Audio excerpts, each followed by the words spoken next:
ആ ഹൃദയപ്രവാഹം പോരൂർ ഗ്രാമത്തിൽ നിന്ന് ഇനിയും ലോകത്തോളം പരക്കട്ടെ എന്ന് ആശംസിച്ചുകൊണ്ട് നിങ്ങളുടെ എല്ലാവരുടെയും സമ്മതത്തോടെ, ഉണ്ണികൃഷ്ണന്റെ അമ്മയുടെ സമ്മതത്തോടെ,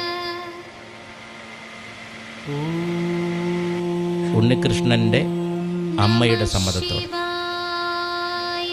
ഈ സ്വീകരണ സമ്മേളനത്തിന്റെ ഉദ്ഘാടനം നിർവഹിച്ചതായി അറിയിച്ചുകൊണ്ട്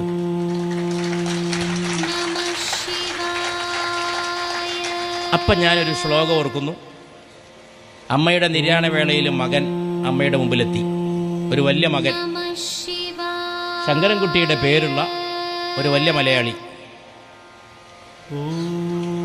ആദിശങ്കരൻ. അപ്പം അമ്മ ചോദിച്ചു, എന്തെങ്കിലും പകരം താ മോനെ.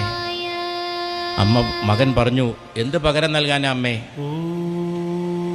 എന്നെ ഗർഭം ചുമന്നപ്പോൾ അമ്മക്ക് ഭക്ഷണത്തോട് രുചിയുണ്ടായി.